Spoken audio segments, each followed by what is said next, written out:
You know, in a world that's just buzzing with notifications and a constant stream of information, does it ever feel like you're just fighting to keep your head above water? To just focus?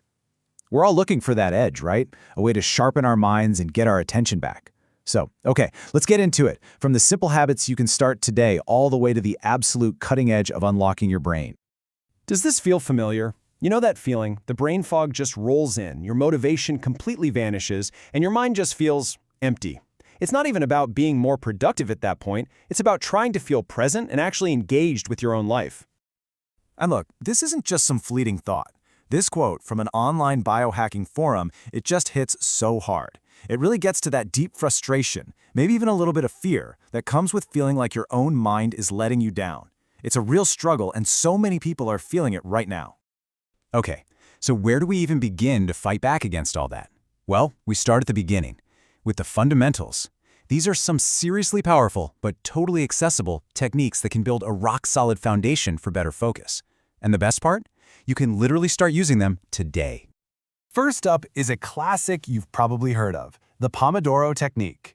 Now, it sounds almost too simple, but it works because it kind of tricks the psychology of procrastination. Instead of looking at this giant mountain of work, you just tell yourself, okay, I can do anything for 25 minutes. These little sprints, these Pomodoros, separated by short breaks, suddenly make any task feel totally doable. So here's how it works. You just pick one task from your list, set a timer for 25 minutes, and you just go. No distractions. When that timer rings, you stop, and you take a real 5-minute break. And I mean a real break. Get up, walk around, step away from the screen. You do 4 of these cycles, and boom, you've earned yourself a longer break, like 15 or 30 minutes.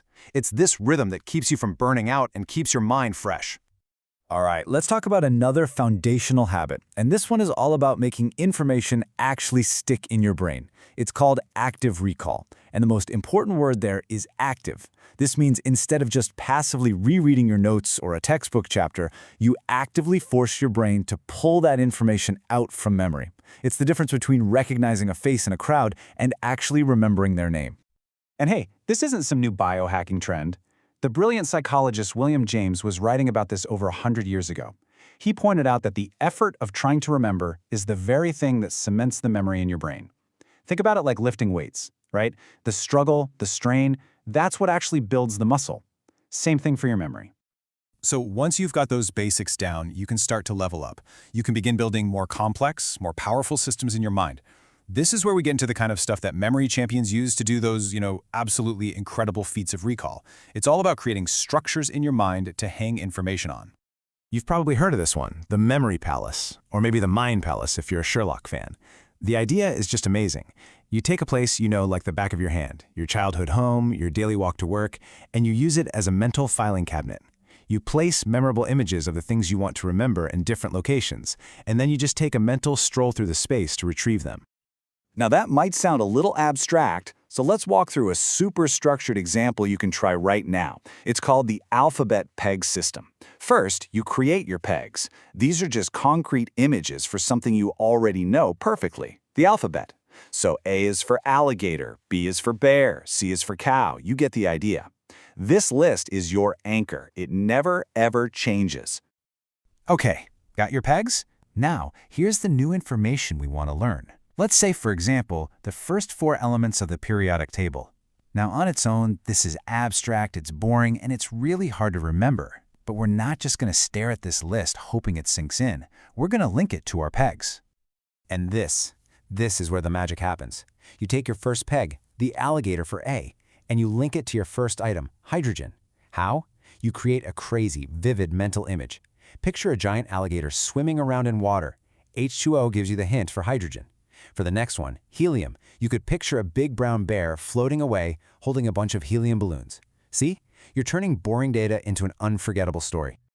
So, from here, we're going to take a pretty big leap up the ladder. We're shifting away from purely mental techniques, and we're moving into directly influencing our brain's biology. Welcome to the world of biohacking, where science, nutrition, and technology all collide in the search for peak mental performance. So what is biohacking, anyway? Well, at its core, it's kind of like a do-it-yourself approach to your own biology. It covers a huge range of things, from really specific diets to wearable tech that stimulates your brain. A massive part of this world is about supplements called nootropics or smart drugs, substances that people believe can improve things like memory, focus, or creativity. It's all about actively experimenting on yourself to see what optimizes your mind.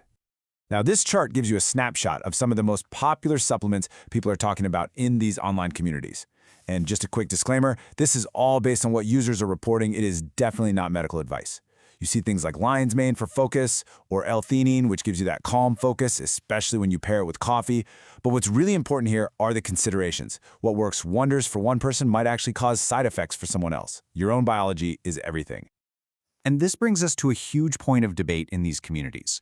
For a lot of people, especially those with diagnosed conditions like ADHD, there's this really strong feeling that, look, all these supplements and lifestyle hacks are nice, but they're not even in the same league as prescribed medication. For them, that is the single most effective tool they have. But then, on the complete other side of the coin, you have this perspective. This person argues that by making huge changes to their lifestyle, we're talking diet, exercise, really understanding how their brain works, they've gotten their ADHD under control without any medication. They've even reframed it as a superpower. And that just goes to show you, this is a deeply personal journey. There is no one-size-fits-all solution. You know, this whole debate, pills versus lifestyle, it's really just the tip of the iceberg. The real frontier of this stuff is pushing into territory that used to be pure science fiction. We are talking about neural implants, things being developed by companies like Neuralink that could one day let our brains interface directly with computers. That would fundamentally change everything about how we learn, how we communicate, everything. And that incredible, maybe scary potential forces us to just pump the brakes for a second and ask some very, very serious questions. As we get the power to literally rewrite our own minds, we have to think about the consequences. This isn't just about how we can do it anymore. It's about if we should, and who gets to decide. I mean, just look at this. It's the two sides of a very powerful coin. The promise is incredible, revolutionizing how we learn, boosting productivity, maybe even curing neurological diseases. But the peril is just as real, creating a massive gap between the enhanced and the unenhanced, the risk of this tech being used for control, and of course, the unknown long-term risks to our brains. And that brings up a huge, fundamental question about fairness. If these incredible enhancements are expensive, if they're only available to the wealthy, are we about to create a brand new, biologically enforced class system? How do we make sure that the benefits of this science are shared with everyone, and not just the privileged few? And that really leads us to the final, and maybe the biggest question of all. As we get more and more control over the very mechanics of our minds, our memories, our focus, even our personalities, where do we draw the line? What's the difference between healing a mind and designing one? At what point do we stop enhancing ourselves and start losing the very thing that makes us human? That's the question we're all going to have to answer as we step into this future.